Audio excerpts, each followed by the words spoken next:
All right, we'll go ahead and kick off here. So thank you all for joining our February webinar.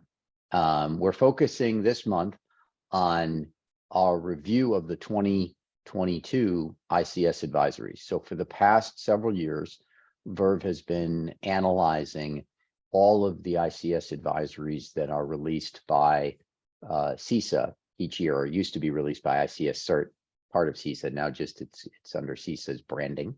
And so we take a look at the past year. We try to identify kind of key findings, key trends in those vulnerabilities and those advisories over that time. And we've been doing this for the past 2 to 3 years. So today's discussion will focus on what did we see last year, and what are some of the differences from prior years. What are the essentially some of the most critical ones of those, and then what can you actually do about it? We've been historically, we've done these just once a year, kind of a review of all of these. During 2022, we started to accelerate that, and really we're looking at them once a month and putting out a report once a month, and we'll be continuing to do that in 2023. So please do look for that if you want an interim update of the ICS advisories for that month. I'm John Livingston. For those of you who have been with us on prior webinars, you probably know me. I'm the CEO of Verve. I spent 20 years or so at McKinsey & Company as a consultant prior to joining Verve, and I've been here a little over 6 years. Joining me today is Marc-Etienne Bergeron. Marc is the one who led our research into the ICS advisories. He's got 6 or 7 years of ICS cybersecurity experience and is one of our cybersecurity consultants here at Verve. Who is Verve? So for those of you who may not have joined us in the past, Verve is a 30-year-old company. This is our 30th anniversary. We're excited about that this year. We were founded originally as an automation engineering company focused on industrial controls automation, power, water, manufacturing, etc. About 15 years ago, we built the first version of what we call the Verve Security Center, which is a software platform that helps manage these vulnerabilities, manages users and accounts, manages configuration errors and risks, change management, etc., within the OT environment. And then we also provide a range of services to our clients around vulnerability management assessment, as well as ongoing, essentially remediation and what we call OT systems management support, to help organizations maintain the security posture that they create. So as I mentioned, we really have 3 broad topics today. The first is we're going to dive in a little bit, and Marc's going to take you through some of the kind of the key findings, the key trends that we saw over the last year in the ICS advisories and specifically ICS vulnerabilities.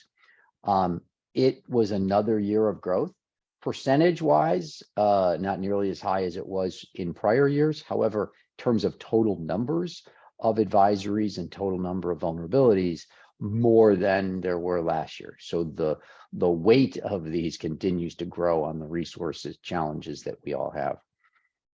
The second point is, while those numbers are daunting, they may be a bit misleading if we just take them at their face value and take them as kind of the media would report them. So we're going to dive into a little bit more on, why sometimes we can be fooled or overstate some of the risks of these advisories and the vulnerabilities and potentially get distracted. And then lastly, we're going to talk about what do you do about this? So how do you manage all of these new advisories, the new vulnerabilities, risks, etc., in a world of limited resources? And how do you do that in a way that focuses on the things you can accomplish, the priorities, etc., and not sort of chase the shiny object of the next big brand name vulnerability that gets released, but have a programmatic approach to this. So those are our 3 topics for today. So with that, I will hand it over to Marc to take us through the data around this year's ICS advisories. Perfect. Thank you, John. All right. So As John mentioned, the advisories are growing every year. So this year, for 2022, for last year, we saw 370. As John mentioned, it's been growing every year. As you can see, between 2020 and 2021, here it's been growing a lot more. That can be considered as a good and a bad thing. Bad thing, there's a lot of vulnerabilities out there. Good thing, it means that a lot more people are actually posting those vulnerabilities, putting them online for vendors to see them, to act on them, and to potentially prioritize them.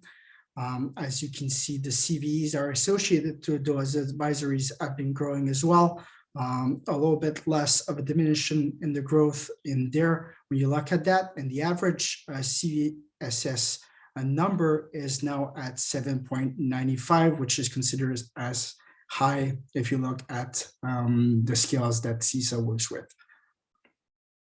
So we go to the next slide. So what's an advisory? An advisory, as it says in the name, is basically a piece of article that CISA provides to advise company on what to do with different vulnerabilities.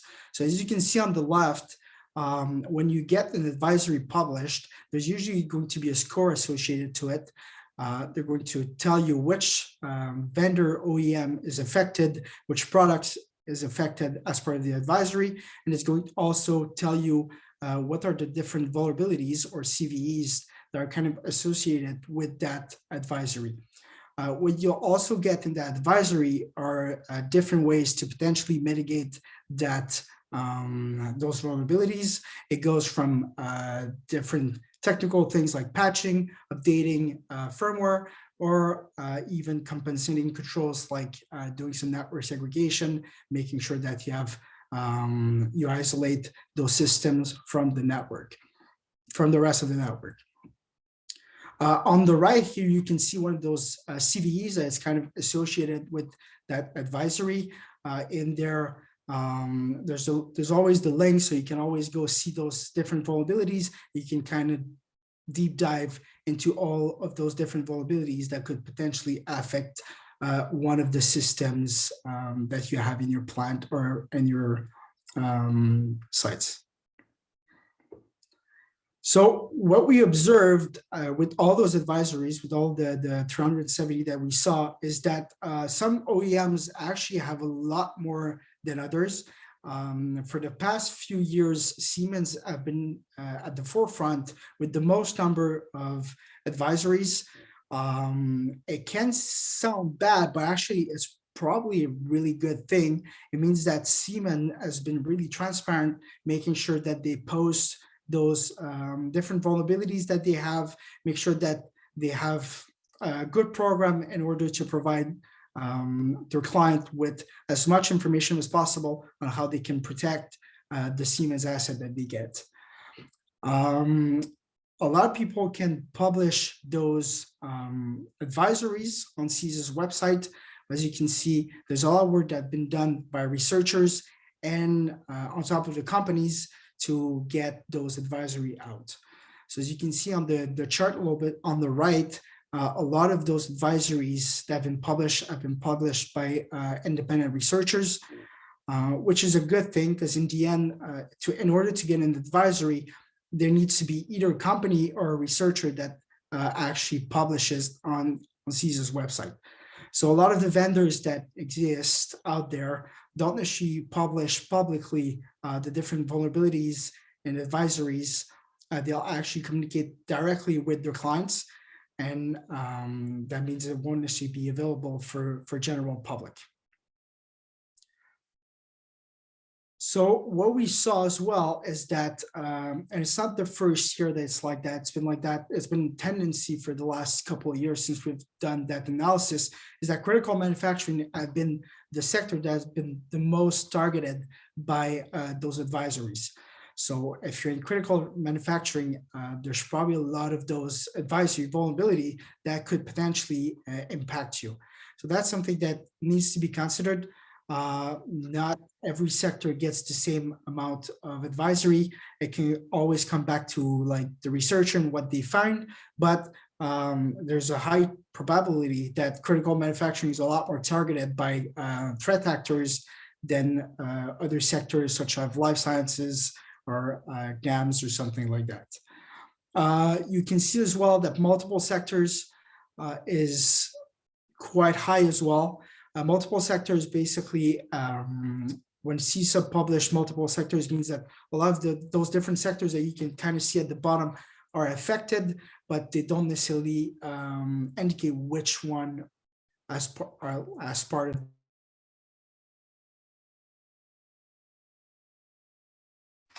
I mute myself. Yeah, go ahead. We just lost you for the last minute there, last 30 seconds. Problem.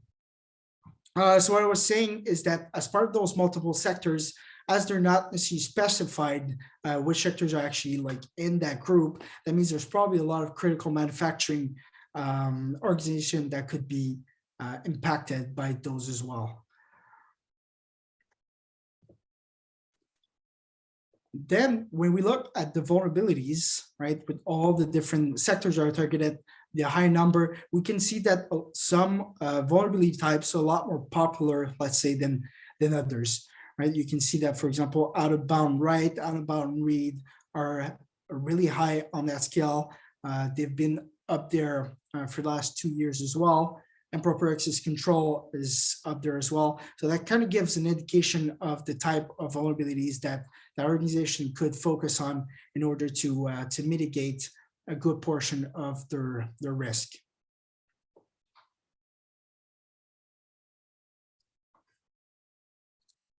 When for this last slide, this portion, a lot of those vulnerabilities exist, but not all of them are easy to exploit, right? There's always that saying that vulnerability does not mean exploitability. That's really important when you look at advisory. Not all of those advisories are necessarily easy to exploit. As you can see, though, a lot of them actually don't require a lot of complexity in an attack to actually potentially exploit them. A lot of them could potentially be exploitable remotely. But more importantly, if you look at that third column there, some of them actually have public exploits that are available. What that means is that in the past, somewhere, those vulnerabilities, those 16 vulnerabilities have been exploited by threat actors somewhere in the world, and it's known, it's publicly known. So that's something that asset owners should take a focus on, look at those, potentially prioritize, because that basically gives you an indicator that it has been done before, it has been exploited before. So the chances of that vulnerability, that CVE being exploited again, are fairly high. With that, I'll give you back the mic, John. Thanks, Mark. Appreciate that. So obviously, there's a lot of information in there. We'll be sharing out this presentation. There's also a full report on this online as well, if you'd like to download the PDF document in more of a sort of a vertical sense. But the point here is there is a lot of these vulnerabilities, right? And yes, the percentage growth was much slowed from last year, but there were still more ICS advisories this year than there were last year. And so we come at this recognizing these are challenging. There are resource issues, et cetera. However, we also want to make sure we think through, what do these things actually mean, and how do we think about the risk management of them to not get distracted? So there are a range of challenges in this, right? Everything from the time, the resources available to do this. These things are now becoming mandatory for insurance and regulatory purposes. A lot of these vulnerabilities or advisories, essentially are for end-of-life devices where there really isn't a patch. And so how do we deal with those types of devices? There's obviously the issue of when IT tries to patch things. Sometimes they reboot systems when they shouldn't, et cetera. And, on the bottom left there, there can be a possibility of getting distracted by the vulnerability of the month, as we call it, meaning, as these, I'll refer to them as branded advisories come out, ICEFALL or, various, named discovered vulnerabilities, pipe dream, for instance, management can get chasing those things, which are important, no doubt, but lose track of the forest for the trees. So we'll talk a little bit about that. So first point is, one of the challenges of this is it's not really an option anymore. So if you have OT cybersecurity, or if you've had it in the past or believe you've had it, going forward, we are seeing that pretty much all insurance companies, driven from Lloyd's and their requirements, are requiring a specific OT cyber policy application. And this application has, a couple of dozen fields, but one of those is specifically around a defined process for identifying essentially devices with critical vulnerabilities and patching or updating those. And then secondly, if they can't be patched, what are you doing to mitigate those and prevent exploitation? And so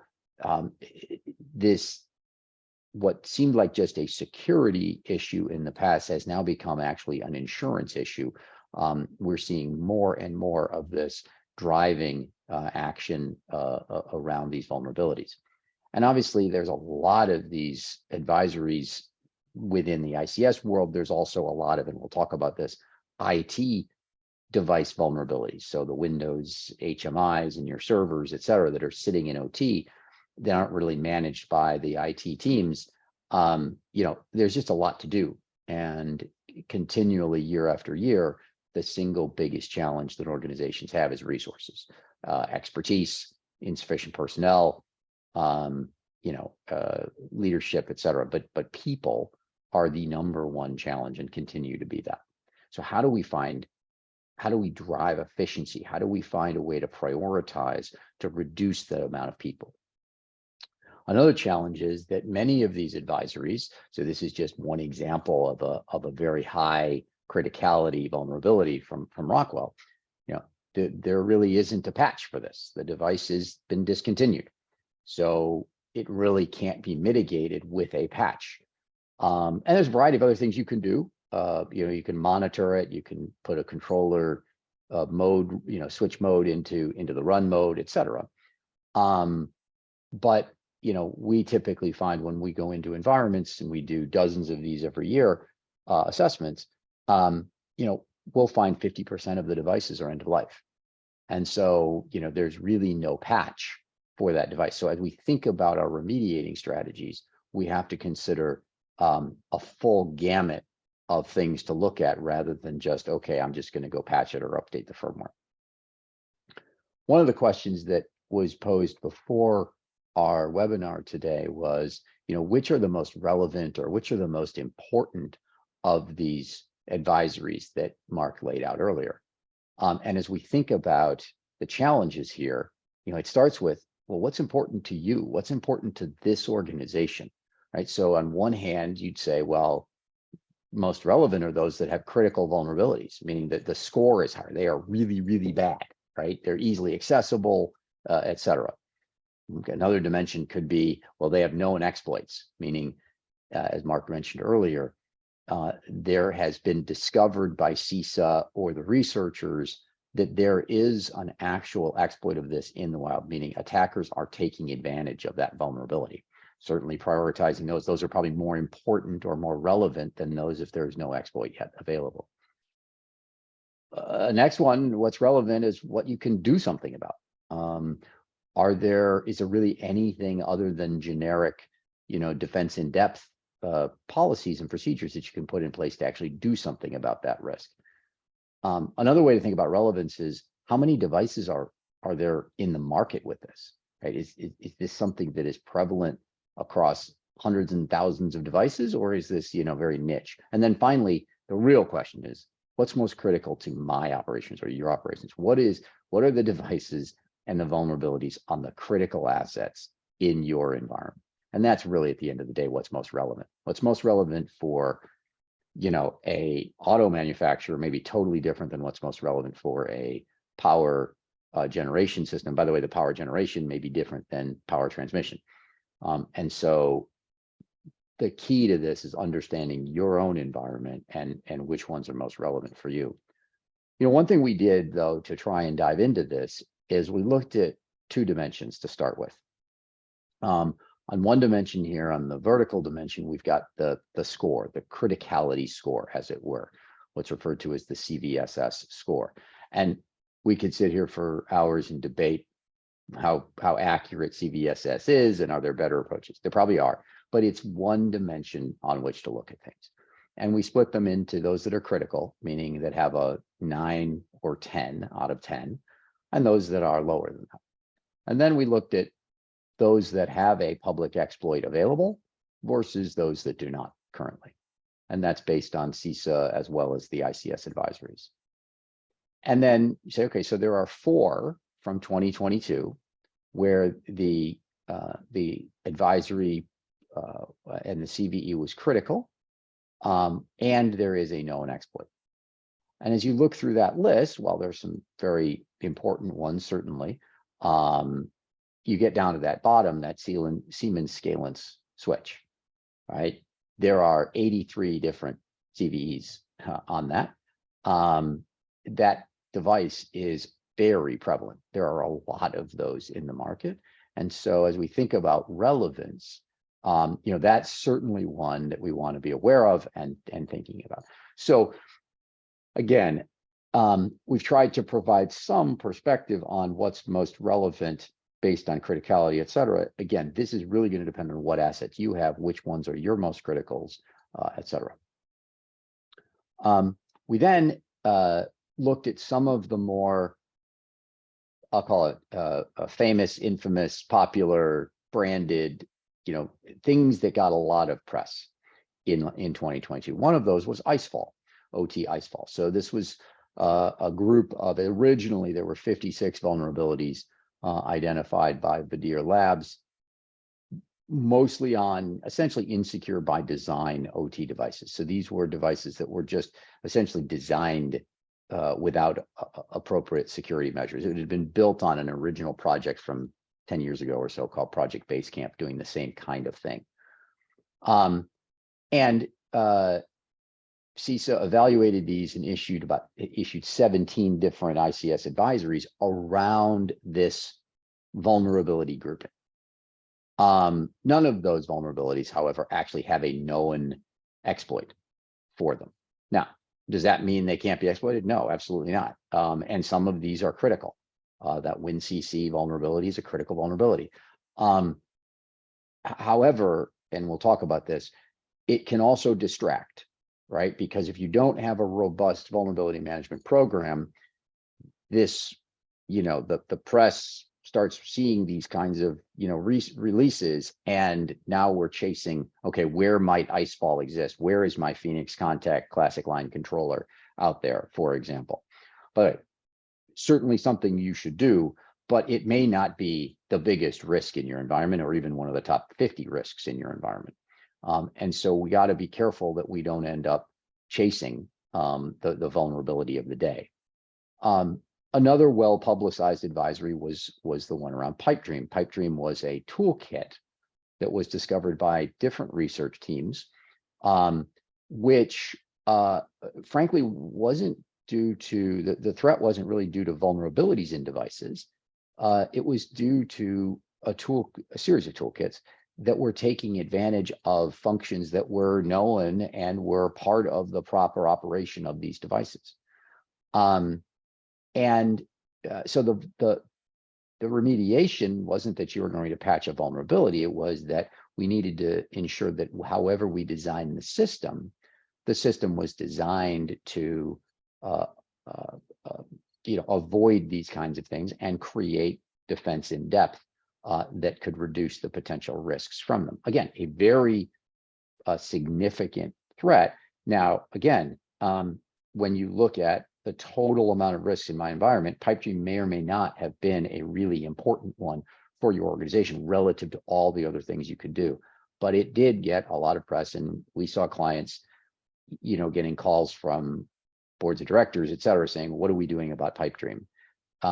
Which, and without a really robust program, you may end up having to answer that question rather than saying, yes, that's important, but here's how we're thinking about our criticalities. When you get down to it, when you look at the actual vulnerabilities in control systems or in OT, as it were, ICS advisories focus on things that are specifically about the ICS devices and the software that is specific to those OEMs, right? The application software, the firmware, et cetera. But if you look at a typical OT environment, so like I said, we do, dozens, hundreds of these assessments every year looking at plants. And what you find is that the number of critical and high vulnerabilities on the traditional OS devices, your HMIs, your servers, your workstations, far outweigh the advisories that would be on your embedded devices like your PLCs, et cetera. And for the most part, those are IT type vulnerabilities. These are Windows patches, these are Adobe patches, these are SQL or other types of things that are driven by more IT type applications and operating systems. But those are often not managed by IT once you cross inside that OT firewall. And also similarly with the known exploited vulnerabilities, the KEV catalog, as CISA calls it, right? In a typical environment, there'll be a couple hundred or more OS type vulnerabilities with a known exploit, WannaCry, Bluekeep, et cetera, and very, very few ICS advisories that have it. So again, as we think about how we're going to solve this problem and this huge growth in ICS advisories, we have to take into account, yes, that is true, but let's think about the broader risk of our environments and the total number of vulnerabilities and where are those that are going to be the quote unquote the biggest bang for the buck. So given that, what do? So we've got a lot of ICS advisories. We have a lot of relatively famous or infamous ones. We also have in most environments a huge amount of risks, not just vulnerabilities, but other types of risks in our more IT type devices in those OT environments. And in many cases, the most direct path to remediation is not available, i.e. patching it. The vendor hasn't approved the patch. The device cannot be rebooted right now. The device is end of life. A whole series of things that limit our ability to take the most direct response to that vulnerability. So how do we build the capability to manage this complexity and secure ourselves given those issues? So we have essentially a 5-step process that we use to do this. So the first is a comprehensive and accurate OT visibility. And this is really critical. Without visibility through backplanes of PLCs, right, to the ring maybe behind it, without an accurate view of your operating system vulnerabilities, for instance, without an understanding of the configurations on a device, et cetera, it's really difficult to get a program going in the right direction and to really know what your risks are. The second then is what we call a 360-degree threat view. So 360 degrees meaning not just vulnerabilities, but what are all of the rest of the risks in that environment? Because by the way, they may be larger than a vulnerability, right? I might have, admin accounts with password being admin or password, right? It might be a much bigger risk than one of these ICS advisories. So looking at that holistically and seeing where do I also have mitigating measures in place already. The third then is risk scoring and prioritizing based on a risk score that balances that 360-degree view of the asset. Fourth then is to build a remediation strategy that takes into account not just the most quote unquote direct path, like, okay, I need to patch these things, I need to replace these end-of-life devices, but that really begins with, what are my mitigating strategies? What are my compensating controls that I have in place? What are the things that I can do that may not be patching it, because I can't do that right now, or may not be updating that firmware? How do I harden configs, manage antivirus, whatever it happens to be? What is that sequenced remediation strategy? And then finally, how do I maintain it? How do I ensure that on an ongoing basis, I can have a very efficient approach to maintaining this? And so when that question comes about the new vulnerability of the month, or ICS advisory of the month, how do I go back easily and efficiently to insurers, to boards of directors, to the CISO, whoever, and say, yeah, understand that. We know where that exists, but here are our greatest risks, and here's what we're working on. So we're going to talk through each of those. So for those of you who have joined others of our webinar, you may have seen a chart similar to this in the past, in our past webinars. We emphasize this time and time and time again. The only way to get an appropriate and strong vulnerability management program in place is to build a deep view of the assets down to the bottom of the ocean, as it were, right? It's helpful to have passive discovery sitting at the top of your network to see that traffic going through. Maybe it picks up IP addresses where it can see the traffic. Maybe it infers some things about missing patches. But to do this well, given the fact that we need to have accurate views and we may need to take mitigating measures rather than the most direct measure, our view is you got to get down to the bottom of the ocean. You got to see actual patch statuses. You need to know vulnerabilities, not just at the high level, but down behind the backplanes and of all the various switches in your network. You need to have password aging. You need to know how strong your network segmentation is and the rules in your ACLs. Do you have antivirus in place? Is it up to date? Et cetera, et cetera. By having those, you can then start to build that 360-degree view. And so certainly it begins with that inventory begins with vulnerabilities, right? So back to the ICS advisors, knowing what systems I have in my environment that have critical vulnerabilities on them, knowing what my missing patches are.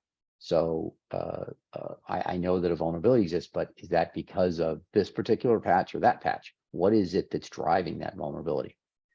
Knowing where my insecure configurations are. Many vulnerabilities are due to just insecure configurations that need to be hardened. Alternatively, those configurations may be hardened and actually provide a mitigating measure. My user and account risks. So I would say in almost every case within OT, our findings are that the management of users and accounts may be bigger than any of the vulnerabilities. Because when you've got shared accounts, when you've got dormant accounts, when you've got passwords that haven't been changed in 2 years, or frankly, devices with default passwords, I don't need to take advantage of a vulnerability to potentially disrupt that operation. Anti-malware status. So oftentimes we'll find that, yes, there's AV on that system, but the McAfee hasn't been updated in 4 years since it was put in. What does my network protection look like? Do I have ACLs in the firewalls that are robust, et cetera? What's my backup status? Because if I'm going to start to think about patching things, I need to understand what does my current backup look like, and am I ready to start patching? And then finally, asset criticality, and it's last, but certainly not least on this page. To be able to prioritize, it is critical to know what assets are most important to your operations, to that particular process. And there are ways of calculating that. There may be, people have disaster recovery programs that may have put a score on asset criticality. But given, there will literally be thousands of vulnerabilities the first time you look, prioritizing those based on the asset criticality becomes really important. Back to the point about, which of these vulnerabilities are most important or most relevant? Well, it's the ones that are impacting your most critical assets. So this 360 view, our view, is absolutely critical to be able to get ahead of and manage vulnerabilities and ICS advisories. That starts, as I mentioned, with understanding those vulnerabilities, understanding, which ones are critical, which ones are high, et cetera, understanding how many of those and which ones have those active exploits that we talked about. In other words, which ones are most likely to be exploited. What's also important on this is, of the roughly 7,000 or so vulnerabilities in this particular environment, only about 1,000 of them were out of the ICS advisories, the thing that we talked about at the beginning of this, right? 6,000 of them were on networking devices in the OT environment, Windows devices in the OT environment, things that are inside that IT-OT firewall, not typically managed by IT because you can't patch them in the same way, you can't update them in the same way, et cetera, but that are significantly vulnerable. The next step then is to build that remediation roadmap. And so it really has three pieces to it. So there's the mitigating measures. And the reason we put this first is because there may be a number of those already in place. You may already have segmentation. You may already have antivirus that's updated, et cetera. So starting with that and saying, what of these risks am I already, at least to some extent, mitigating? And then the second step is, okay, there are certain patches that I want to prioritize, critical vulnerabilities on critical assets, vendor approved operating system patches. So if the vendor approved it, let's try and figure out a way, obviously given outages and the need to reboot, et cetera, those. And then over time, sequencing ongoing patch management. And then the third piece is really end of life device replacement. So as I mentioned, 50% on a typical environment will be end of life. So what's the CapEx plan to start replacing those? And typically this comes later because it does require capital, it does require additional, investment cases, et cetera.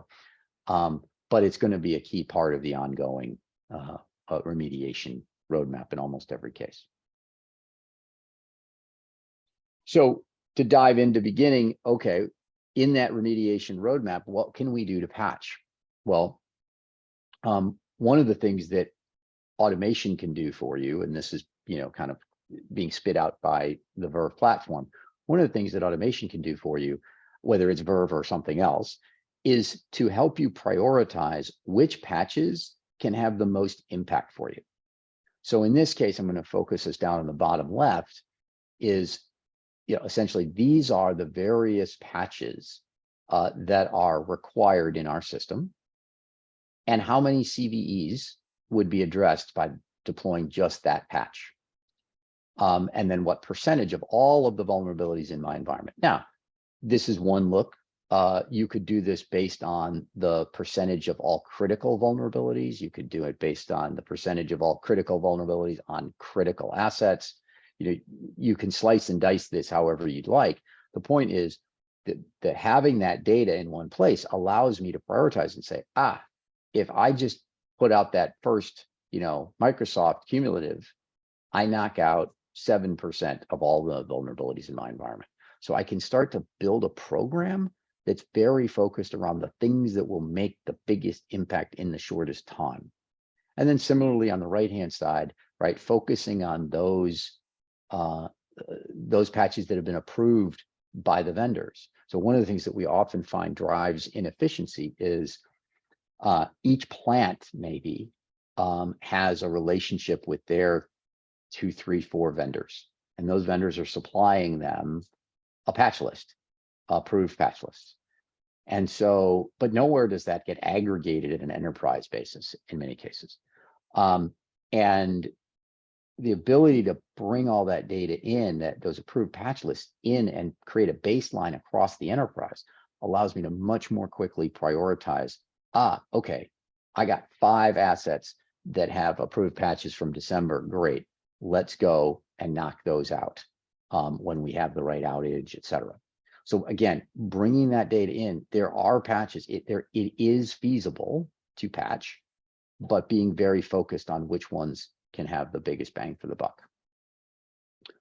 As we think about prioritizing, then we want to bring in these various dimensions so that we can create risk scores, because that's going to help us prioritize. So again, what is most relevant in all those ICS advisories for you? It depends on your environment. Starts with the asset type, but then very quickly, importantly, is what's the criticality of that asset? I may have two relays, one that is a key protective relay on a critical turbine, another one that's much less critical. I may have a PLC that is the core PLC that has a whole bunch of cards in its rack, and those cards have cards in their racks, and et cetera, all down into the environment that's driving multiple lines for me. Okay, that may be a very, very critical asset.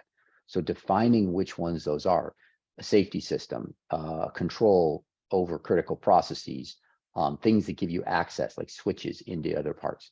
So defining that criticality and then giving a comprehensive risk score to it. So I've got vulnerabilities, I've got user and account risks, I've got configuration insecurities, and being able to get that initial unmitigated score, meaning a score combining the risk with the criticality to give me an initial score. But then bring in the rest of this data to be able to then say, okay, but how much of that is mitigated? Do I have a firewall in front of that? Is that configuration hardened? Favorite example, great, there's a Cisco vulnerability around web services, but I've got web services disabled in the configuration. Great, that's mitigated. At the end of the day, you get a risk score. And a platform like Verve or probably others, that can be automated. So I can know literally day by day by day how my risk score on that individual asset changes. New vulnerabilities come out, risk score goes up. I patch things, risk score goes down. I harden a configuration setting, risk score goes down. I change a rule in the firewall, risk score goes up. Key to being able to manage a vulnerability management program is to understand risk and to be able to put numbers to it to be able to communicate. We talked about mitigating measures. So in every one of the vulnerability and every one of the ICS advisories, there is included a series of mitigating measures that you can take. Oftentimes, they basically break down into broadly, there's things on the asset itself, so I can harden a configuration setting, et cetera. But beyond the asset, the mitigations beyond that asset come in typically with network protections and protecting the upstream devices, HMIs, workstations, et cetera. On the network protection front, putting things behind firewalls, blocking traffic, et cetera. And then on, defending the upstream, it's hardening those HMIs, making sure that those are locked down with application whitelisting, employing antivirus on them. There's a variety of things that we can do upstream of those embedded devices that can add layers of protection below. So as one example, this was one of the ICS advisories from last year around the APT tool targeting ICS. So this was the In-Destroyer 2, the pipe dream vulnerability or advisory. And so as you look through here, these are core CISA recommendations about defense in depth, isolating the system, using MFA, having a response plan, changing passwords, configuring OPC security appropriately, maintaining backups, et cetera. The point here is, the great news is that those mitigating measures, that's right, we started with those mitigating measures can be general, meaning if I'm doing multi-factor authentication, if I'm doing isolation and segmentation, if I'm maintaining backups and managing those HMIs appropriately, when that next new vulnerability comes out, I know I've got core fundamental security. Yes, I'm going to try and deal with that new ICS advisory, but my hair is less on fire because I have a series of mitigating controls in place. I built a program rather than a reactionary response to each new ICS advisory that comes out. To that mitigation, one of the key things is configuration compliance, as I mentioned earlier. The ability to go in and pull the configurations from these devices to know, am I compliant with whatever secure settings that I've established? right? So this is just another dashboard spit out of Verve, showing, am I red or green on different dimensions of compliance, configuration compliance, right? Have I denied access from the network for the guest accounts, for instance? Have I set a minimum password length? Have I implemented password aging requirements? Do I even have a password? All sorts of things that we can start to look at to see, am I hardening these devices, and do I have mitigating measures in place that might limit the potential of a particular vulnerability? Network is another key element in this. And this isn't supposed to be a whole presentation on network protection, but you really can't do appropriate vulnerability management in OT without understanding the network, because it is going to be providing significant mitigating controls to those vulnerabilities. We're not going to be able to patch everything as fast as we want to. One of the key elements is separation and segregation from all of the recommendations from CISA and elsewhere. So understanding, do I have a flat network or not? Understanding my segmentation inside. Do I have dual homed connectivity? And can I remediate it? Can I fix these things? One of the things that we often find is clients have assets at their disposal. They'll have a firewall, they'll have a switch, but the rules that are in it aren't built to take advantage of the functionality of that device. And so there's many things that we typically find you can do to add protection without doing, a whole network refresh, but using the hardware and capabilities of the devices in your environment and just configuring those. One of the keys to this is, again, that asset visibility. It's not just enough to know that I have an asset there and, oh, well, there's traffic flowing. I need to know the rules, right? I need to know the configuration, the running config of those networking devices to know, well, maybe not communicating today, but can it? All right, could this talk to that if it wanted to? And so being able to pull those detailed configurations allows you to then analyze the reality of these risks. And so for those of you who have been on some of our other webinars in the past, this may be familiar to you, but basically our approach to this is to take and assess, remediate, maintain 3 steps, right? The first is to really understand those ICS vulnerabilities you have, or better phrased, all vulnerabilities, including the IT vulnerabilities that are present in your control systems. Build that roadmap, and then usually there is a phase where you go through a big step function. Could be 6, 12, 18 months, where there's a one-time remediation. You fix a lot of the things. You do network segmentation, you patch things, you go through an end of life upgrade, et cetera. And then there's the maintenance. And so as we think about each of these steps, our view is that there's a lot of automation that you can bring to this to be able to create a program that allows you to deal with those 370 new ICS advisories every year, plus the thousands of new vulnerabilities on the more IT devices sitting in OT.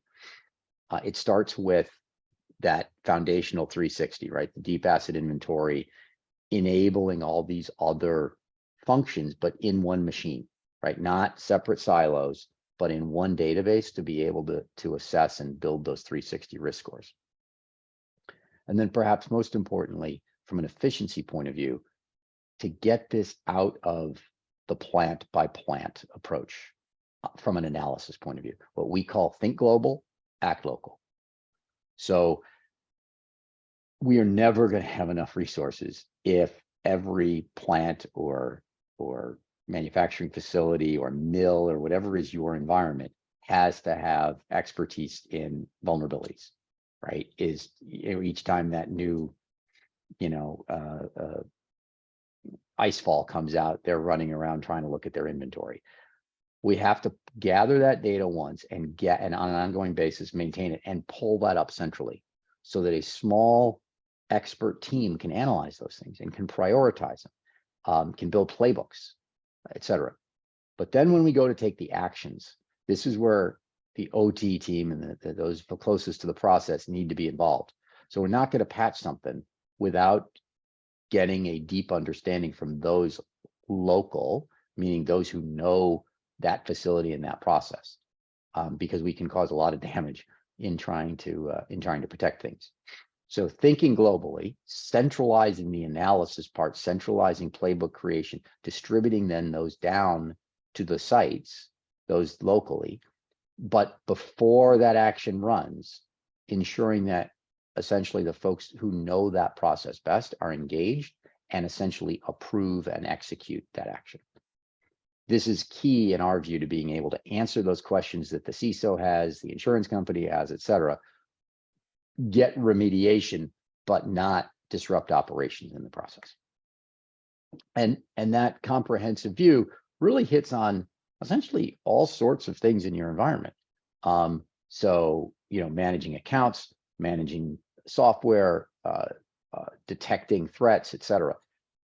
The point of this chart is a very busy chart. We'll be setting these out, but the point here is vulnerability management, dealing with ICS advisories is not just about dealing with ICS advisories.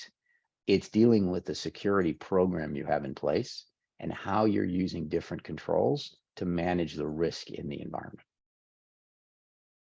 And if you do this with an automated approach, you can do it a lot more efficiently than if you're trying to do it manually, right? If you're using spreadsheets, you're using site-by-site teams to analyze things in the assessment, you can save a lot through automation. And then obviously on an ongoing basis, that maintenance cost drops dramatically if you have that think global, act local approach that we've talked about. So with that, I'm going to bring an end to our official presentation, but there were a few questions provided ahead of time, as well as please, if anyone has questions now, please do drop them into the Q&A. So one of the questions, as I mentioned before, was what are the most relevant? And I'll just restate, the most relevant are those that are most relevant to you. I think it's impossible for us to say which are the most, we can tell you which are most critical. We can tell you which are most critical and have a known exploit, but which are most relevant depends on your particular environment and the criticality of the assets in your environment. Hence, in our view, the need for that asset inventory. One of the questions was around cyber insurance. What are the required controls for cyber insurance? And what we see is that the OT cyber applications, the supplementary applications, are essentially mini IT applications.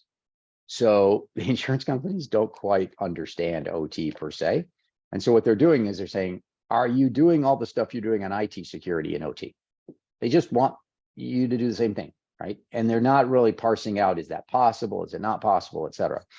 So when you look at those controls, when you look at those surveys that there are applications, it's patching, it's vulnerability management, it's user and account management, it's remote access management, it's incident response. It is the exact same things that they're asking for really in the IT world. And so those insurance companies are really pushing us in OT to essentially start to apply those same level of rigor around OT security management that we've been doing in IT for years. And then another question around, instead of reactively managing vulnerabilities, how do we get on top of preventing and detecting early?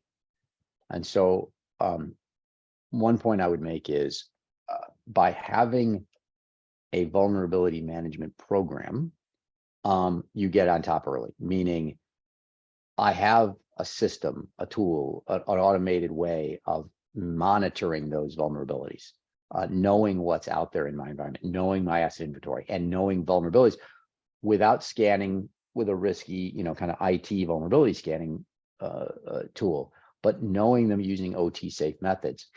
I can now know where I am, and I can put asset criticality to that so that when that next ICS advisory comes out, I'm not reacting, I'm ahead of it.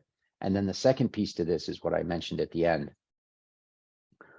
By establishing an initial remediation roadmap and executing on that, you build in those mitigating controls, right? You build in that defense in depth. You start to think about application whitelisting. You start to think about managing configurations on your key HMIs and workstations. You start to implement network segmentation appropriately. And when those are in place, the reaction urgency is a little less. Now you still have to deal with it, but you know you've got a foundation, and that foundation is strong. And so yes, I need to work on remediating those vulnerabilities, but I know that vulnerability, I have 3 mitigating controls on that asset that are protecting me in the interim until I can patch it. So with that, I think I'll draw us to a close unless there's any additional questions in the Q&A. We appreciate everybody joining us today. We will be doing another webinar in March. We're still figuring out which topic is going to be up for that one. It'll be, roughly 3rd, 4th week of March. But we appreciate everybody joining us today. We will be sending out a copy of this document as well as the video. So Mark, thank you for joining me today. And thank you all for being here, and look forward to our next time together.